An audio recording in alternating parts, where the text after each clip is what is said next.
वक्त रहा करता था। वह युवक बहुत ही शर्मीला था।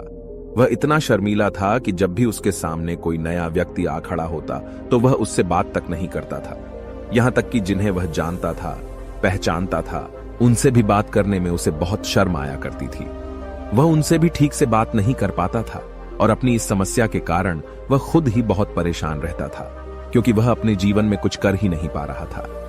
धीरे धीरे समय बीतता गया और समय बीतने के साथ साथ उस युवक की शर्म आने की आदत भी बढ़ती चली गई, जिस कारण वह अत्यधिक निराश रहने लगा, परेशान रहने लगा, चिंतित रहने लगा। उसे यह समझ नहीं आ रहा था कि वह अपनी इस समस्या से किस तरह से छुटकारा पाए। उसके घर वाले भी अब उसकी इस समस्या को लेकर बहुत चिंतित रहने लगे थे। वे सोचते थे इसका क्या होगा, या अपने जीवन में कुछ कर पाएगा भी या नहीं। जब भी वह कहीं पर काम के लिए जाता तो लोग उसके इस सीधेपन का फायदा उठाते, उसे परेशान करते। वह कुछ ज्यादा कह नहीं पाता था, जिस कारण उसे कोई कुछ भी कह देता और वहां से चला जाता। इन्हीं सब कारणों की वजह से उसका मन कहीं भी किसी भी काम में नहीं लगता। वह हर काम को कुछ ही दिनों में छोड़ दिया करता। उसके मन में बहुत कुछ चल रहा था। उसके मन में विचारों के तूफान उठ रहे थे। वह सबसे बहुत कुछ कहना चाहता था, लेकिन अपनी इस आदत के कारण वह किसी से कुछ नहीं कह पा रहा था। वह अंदर ही अंदर घुटता जा रहा था। सारे विचार, सारी बातें उसके मन में ही दबी पड़ी थी, लेकिन कभी भी वह किसी से भी अपने मन की बात नहीं बताता था। जब छोटा सा बच्चा था तब उसे लोग बहुत पसंद करते थे। उसकी इस आदत को भी लोग सराहते थे, लेकिन इसी आदत की वजह से जब वह बड़ा हो गया, युवा हो गया, तो इसी आदत के कारण उसे अपना जीवन जीने में भी अत्यधिक परेशानियां उठानी पड़ रही थीं, और वह युवक भी अपनी इस गलती के कारण बहुत परेशान रहता। अपनी इस एक आदत से छुटकारा पाना चाहता था। वह चाहता था कि वह लोगों से अपने मन की बात खुलकर कह पाए। वह जो कुछ करना चाहता है, जो कुछ कहना चाहता है, वह सबसे वह खुलकर कह सके, कर सके। लेकिन जब भी कोई दूसरा उसके सामने आता तो उसकी जुबान मानो खुलती ही नहीं। यहां तक कि वह अपने माता पिता के सामने भी ठीक से बात नहीं कर पाता था। केवल उसके कुछ मित्र थे जिनसे वह अपने मन की बात कर पाता था। जब भी वह किसी बात का जवाब देता तो लोग उसकी हंसी उड़ाते, उसका मजाक बनाते। लोग कहते कि आज तो तेरे मुंह में भी जबान आ गई है। यह समस्या दिन ब दिन बढ़ती चली जा रही थी, और इस समस्या के कारण अब उसके पिता भी अत्यधिक चिंतित रहने लगे थे।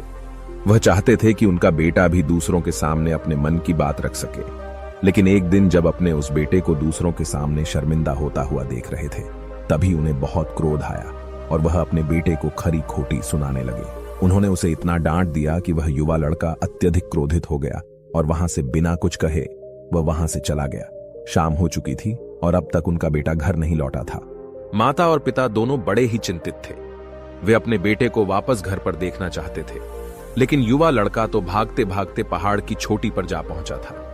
वह वहां से नीचे की ओर झांक रहा था और ईश्वर से कह रहा था, हे भगवान, आपने मुझे ऐसा क्यों बनाया? लोग मेरा मजाक उड़ाते हैं, लोग मेरी हंसी उड़ाते हैं। जब मैं इस दुनिया में अपने मन की बात रख ही नहीं सकता, मैं किसी से कुछ कह ही नहीं सकता, तो फिर मैं इस जीवन को जीकर क्या करूंगा?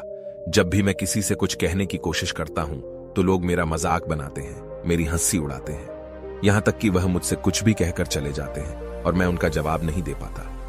ऐसा जीवन जीकर मुझे क्या मिलेगा? इसलिए मैं तेरे पास आ रहा हूं। इतना कहकर जैसे ही वह युवक कूदने की तैयारी कर रहा था कि तभी पीछे से आवाज सुनाई पड़ी, बेटा, जान देना तो बहुत आसान है, लेकिन इस जान को तुम वापस नहीं पा सकोगे। जैसे ही यह आवाज उसके कानों में पड़ी, वह पीछे मुड़कर देखने लगा। उसने जैसे ही पीछे मुड़कर देखा, उसने पाया कि एक बौद्ध भिक्षु उसके पीछे खड़े हैं। उन्हें देखकर वह डर सा गया और अपने कदम पीछे खींच लिए और चुपचाप वहां पर खड़ा हो गया। अपनी आदत के कारण वह उनसे कुछ कह नहीं पा रहा था। तभी बौद्ध भिक्षु उस युवक से कहते हैं, बेटा, क्या बात है? आखिर तुम यहां पर क्या कर रहे हो? और तुम अपने इस जीवन को क्यों समाप्त करना चाहते हो?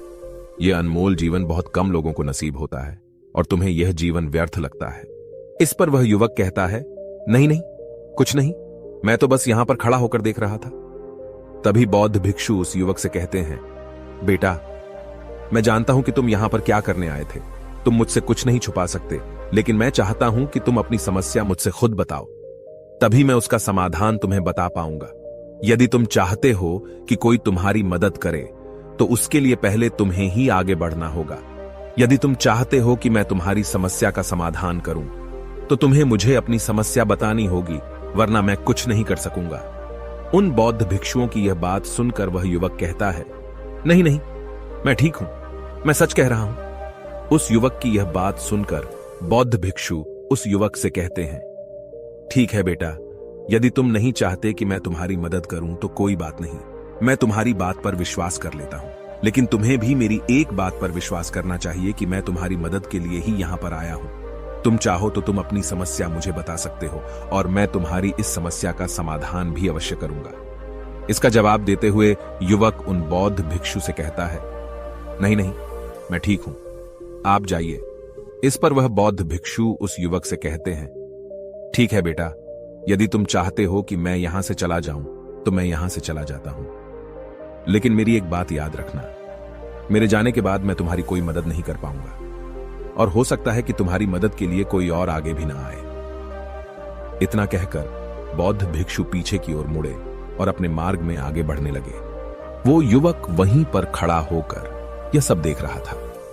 जैसे ही वह कुछ दूर पहुंचे, तभी उस युवक ने जोर से आवाज लगाई, हे गुरुदेव, मेरी समस्या बहुत बड़ी है, क्या आप उसका समाधान कर सकेंगे?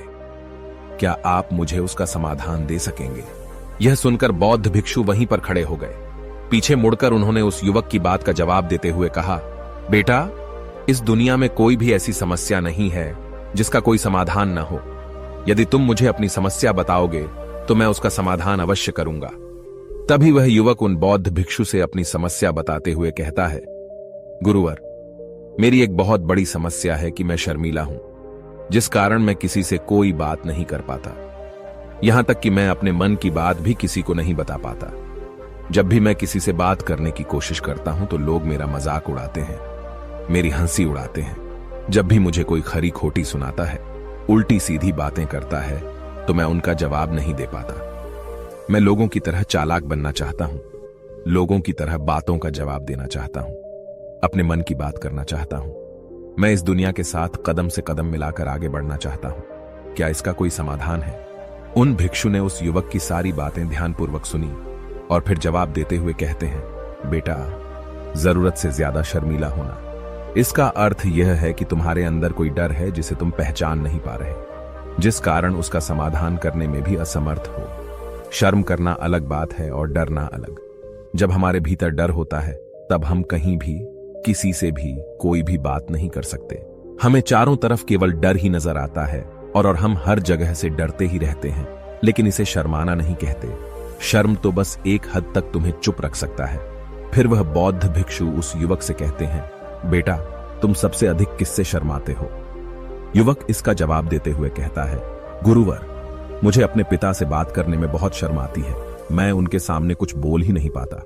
तभी वह बौद्ध भिक्षु उस युवक से कहते हैं, अच्छा, तो यह बताओ, जब तुम अपने पिता से बात कर रहे होते हो या फिर बात करने का प्रयास करते हो तो तुम्हारे मन में कैसे ख्याल आते हैं? युवक इसका जवाब देते हुए कहता है, गुरुवर, जब भी मैं अपने पिता से बात करने का प्रयास करता हूं तो मुझे ऐसा लगता है कि मानो मेरे पिता अभी मुझे डांट देंगे, मुझ पर क्रोध करेंगे, मुझसे या नाराज हो जाएंगे, और कहीं ना कहीं मुझे यह भी लगता है कि मैं कुछ गलत बात ही करूंगा। यहां तक कि मेरे मन में ऐसे भी ख्याल आते हैं कि शायद मेरे पिता मुझसे प्यार ही नहीं करते। परंतु गुरुवर, आप कहते हैं कि शर्म अलग है और डरना अलग बात है, तो क्या कोई ऐसा उपाय है जिससे मुझे डर ही ना हो? क्या कोई ऐसा रास्ता है जिससे मेरे अंदर का यह डर पूरी तरह से समाप्त हो जाए? कृपा करके मुझे इस समस्या का समाधान बताइए। मुझे अपने इस डर से बाहर निकलना है। मुझे लोगों की तरह अपने इस जीवन को खुलकर जीना है। उस युवक की ये सारी बातें सुनकर बौद्ध भिक्षु उस युवक से कहते हैं, जाओ और अपने पिता से कहो कि मुझे कुछ काम करना है और उसके लिए मुझे आपसे कुछ धन चाहिए। यदि तुम उनसे धन मांगने में कामयाब हो गए तो मैं तुम्हें तुम्हारी समस्या का समाधान अवश्य बताऊंगा। वह युवक काफी घबरा गया। उसने उन गुरुवर से कहा, हे गुरुवर, मुझे यह कार्य न दीजिए, मैं उनसे कुछ नहीं कह पाता। उनके सामने तो मेरी बोलती तक बंद हो जाती है, मैं उनसे धन भला कैसे मांगूंगा? यह बात सुनकर बौद्ध भिक्षु उस युवक से कहते हैं, तब तो तुम्हारी समस्या का कोई भी समाधान नहीं है और न ही तुम कभी भी अपने जीवन को खुलकर जी पाओगे। यह बात सुनकर युवक उन भिक्षुओं से कहता है, गुरुवर, ऐसा न कहें। कृपा करके मुझे कोई और कार्य बताइए। कोई ऐसा कार्य जिससे मेरे अंदर का डर पूरी तरह से समाप्त हो जाए। कोई ऐसा समाधान बताइए। इसका जवाब देते हुए वह बौद्ध भिक्षु उस युवक से कहते हैं, बेटा, यदि तुम्हें अपने अंदर के डर को समाप्त करना है तो पहले तुम्हें मेरा यह कार्य करना होगा जो मैंने तुम्हें कहा है। वह युवक घबराकर काफी देर सोच विचार करने के बाद पूर्ण गुरुवर से कहता है, ठीक है, यदि आप चाहते हैं कि मैं इस कार्य को करूं तो मैं इसे करने का पूरा प्रयास करूंगा। इतना कहकर वह युवक अपने घर लौट जाता है। उसे देखकर उसके माता पिता बहुत खुश हो जाते हैं और वह युवक अपने पिता से डरते डरते कहता है, पिताजी, मुझे आपसे कुछ बात कहनी है। इस पर उसके पिता कहते हैं, बोलो, क्या बात है? युवक आगे कहता है, पिताजी, मैं कुछ काम करना चाहता हूं और उसके लिए मुझे आपसे कुछ धन चाहिए। क्या आप मुझे कुछ धन दे सकते हैं? इतना सुनकर उस युवक के पिता ने उसकी ओर ध्यान से देखा। काफी देर देखने के बाद वह खुशी से झूम उठे और तुरंत ही उन्होंने कुछ धन अपने पुत्र के हाथों पर रख दिया और कहने लगे, बेटा, इतना धन काफी है कि तुम्हें और चाहिए। इसके जवाब में वह युवक अपने पिता से कहता है, नहीं नहीं पिताजी, इतना काफी है, मैं इतने से काम चला लूंगा।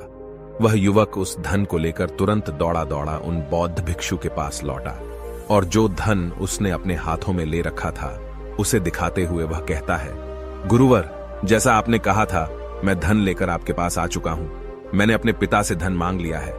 अब मुझे आप मेरी समस्या का समाधान बताओ। तभी बौद्ध भिक्षु उस युवक से कहते हैं, अरे इतनी जल्दी क्या है? अभी तो तुम्हें मेरे लिए एक और काम करना है, तभी मैं तुम्हें तुम्हारी समस्या का समाधान अवश्य बताऊंगा। और यदि तुम मेरे लिए इस कार्य को नहीं पूरा कर सके तो मैं तुम्हें कभी भी तुम्हारी समस्या का समाधान नहीं बताने वाला। तभी वह युवक उन बौद्ध भिक्षुओं से कहता है, हे गुरुवर, अभी तो मैंने आपके लिए एक काम किया है, अभी आप मुझे एक और काम करने के लिए कह रहे। तभी बौद्ध भिक्षु उस युवक से कहते हैं, हां, तुम्हें मेरे लिए एक और काम करना ही होगा।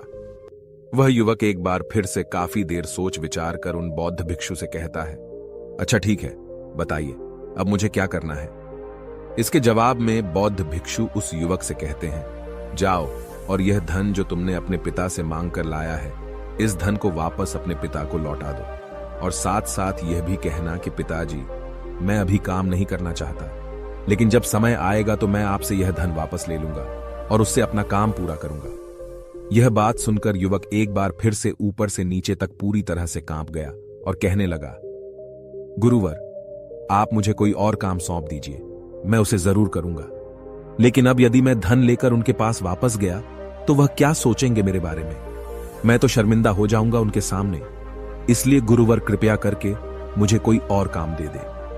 तभी बौद्ध भिक्षु उस युवक से कहते हैं, बेटा, जो काम मैंने तुम्हें सौंपा है, तुम्हें उसी कार्य को पूरा करना होगा, अन्यथा तुम्हारी समस्या का समाधान मैं तुम्हें नहीं बताने वाला।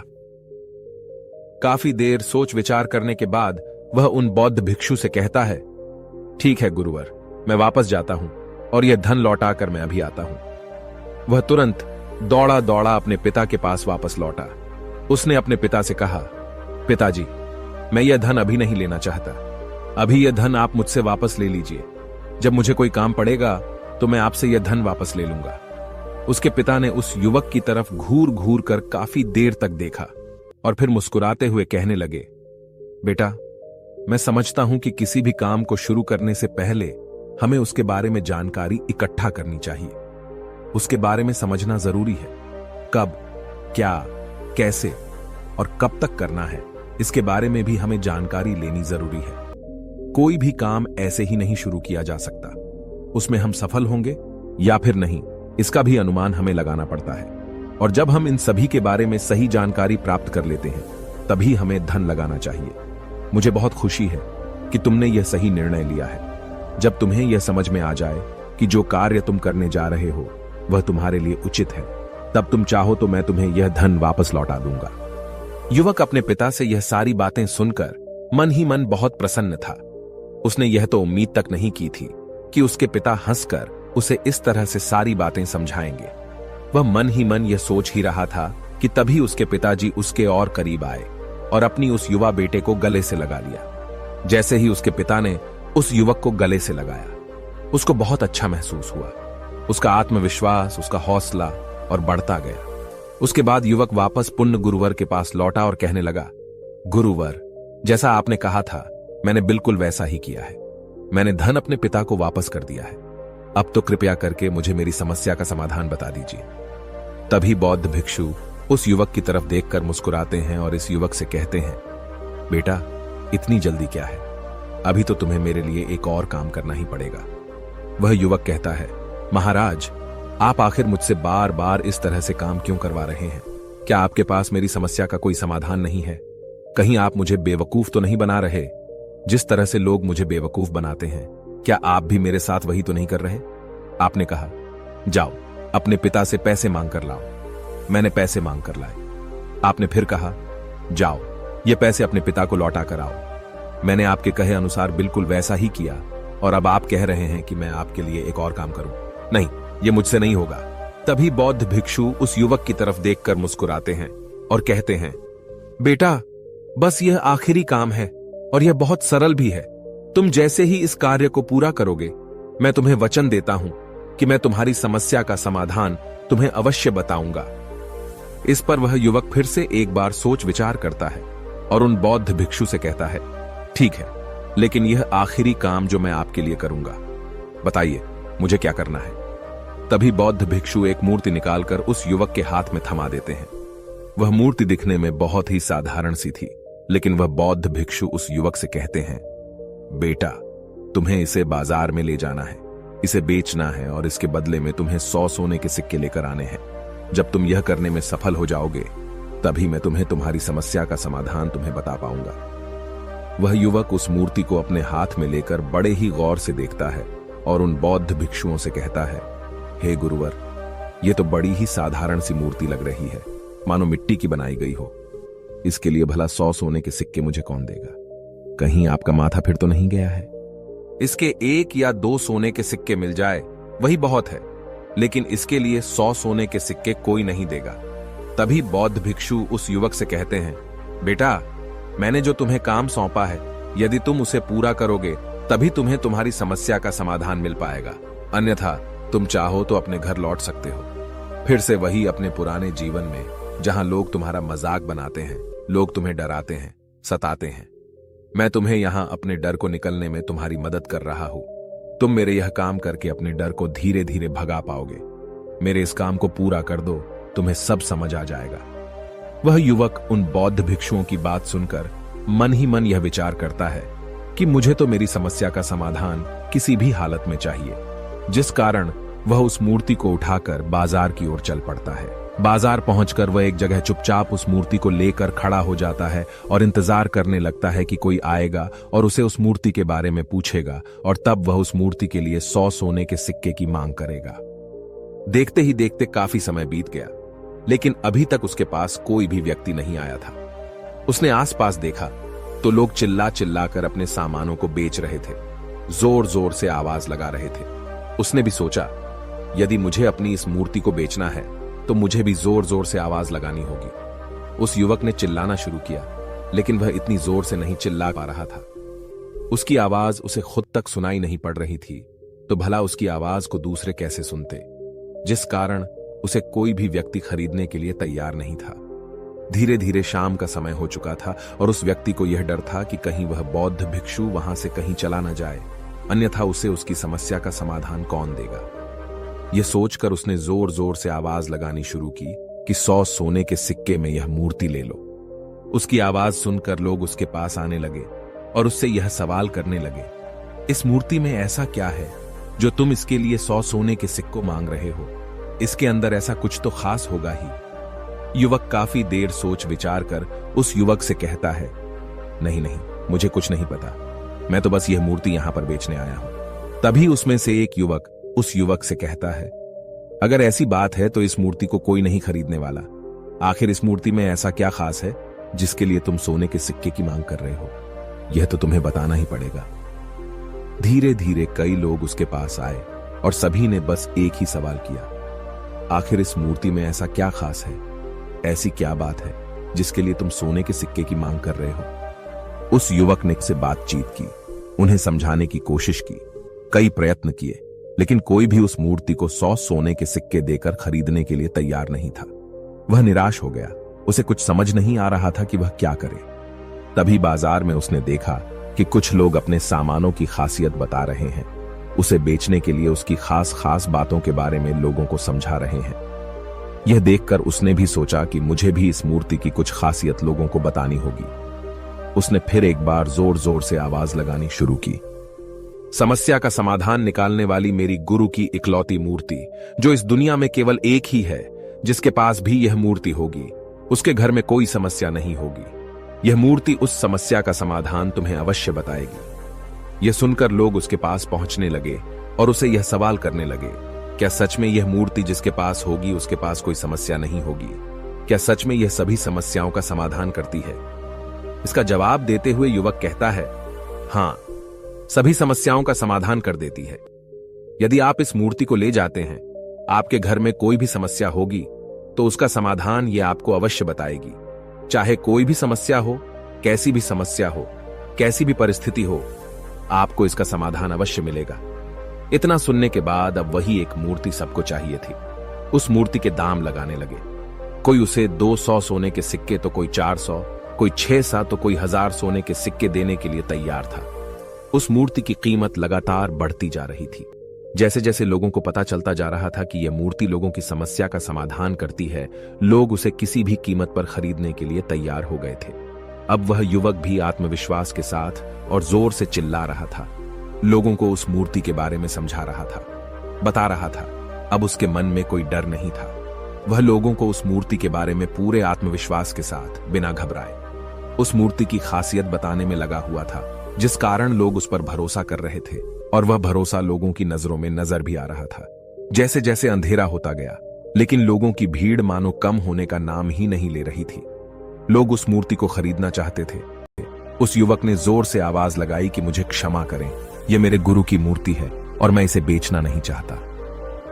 इतना कहकर वह युवक उस मूर्ति को लेकर वापस खाली हाथ लौट आया और उन गुरुवर के पास पहुंचा और उन गुरुवर से कहने लगा, हे गुरुदेव, आपका बहुत बहुत धन्यवाद। इस मूर्ति ने मेरी समस्या का समाधान कर दिया। मुझे समझ में आ गया कि मेरी क्या समस्या थी। हालांकि मैं इसे बेचकर सोने के सिक्के तो आपके लिए नहीं ला पाया, लेकिन मुझे मेरी समस्या का समाधान अवश्य मिल गया। आपका बहुत बहुत धन्यवाद। इस बात को सुनकर बौद्ध भिक्षु उस युवक से कहते हैं, बेटा, मैंने तुम्हारी समस्या का समाधान नहीं किया है। तुमने तो खुद ही अपनी समस्या का समाधान किया। अपनी समस्या तुमने खुद ही सुलझाई है। तुम्हारे मन में हजारों सवाल थे। मैं यह करूंगा तो लोग क्या कहेंगे, मेरे बारे में क्या सोचेंगे? यदि मैं अपना मुंह खोलूंगा तो लोग मेरे पर हंसेंगे। यदि मैंने मुंह खोला तो मैं कुछ गलत ही करूंगा। ऐसे कई सारे विचार तुम्हारे मन में थे। ऐसे कई सारे डर तुमने अपने मन में पाल रखे थे। लेकिन जब इस मूर्ति के बेचने के दौरान तुमने उन हजारों लोगों का सामना किया, उनके सामने खुलकर अपनी बात रखी, उनके सामने खुलकर वह कहा जो तुम्हें कहना था, तो तुम्हारे मन का डर खुद समाप्त हो गया। जिसे तुम शर्माना कहते थे, वो अपने आप ही तुम्हारे भीतर से कहीं गायब हो गया। युवक अपने गुरु की यह बात सुनकर अपने गुरुवर से कहता है, गुरुवर, आप सही कहते हैं। आपने आज मेरे मन में वो विश्वास जगा दिया है जिसे मैं अब अपने जीवन में कुछ भी हासिल कर सकता हूं। आपका बहुत बहुत धन्यवाद। डर को धीरे धीरे खत्म करने से ना ही आपको शर्म आएगी और ना ही डर लगेगा। और जब आपके भीतर का डर हमेशा के लिए समाप्त हो जाएगा, तो आप अपने जीवन में जो भी कुछ करना चाहते हैं, जो भी कुछ पाना चाहते हैं, उसका रास्ता आपके लिए पूरी तरह से साफ हो जाएगा और आप अपने मार्ग पर तेजी से आगे की ओर बढ़ने में सक्षम भी हो जाएंगे। इसलिए लोग क्या कहते हैं, क्या कहेंगे, ये सब छोड़ दीजिए और खुद पर विश्वास कीजिए, क्योंकि आप ही हैं जो अपने इस डर का सामना कर सकते हैं। अगर आप किसी ऐसे व्यक्ति को जानते हैं जो हर वक्त शर्माता है या अपनी बात खुलकर लोगों के सामने नहीं रख पाता, तो ये वीडियो उनके साथ शेयर करना ना भूलें। आपको आज की ये कहानी कैसी लगी, हमें कमेंट बॉक्स में बताएं और इसी तरह की इंफॉर्मेटिव वीडियो देखने के लिए हमारे चैनल वी थिंक पॉजिटिव को लाइक और सब्सक्राइब जरूर करें। धन्यवाद।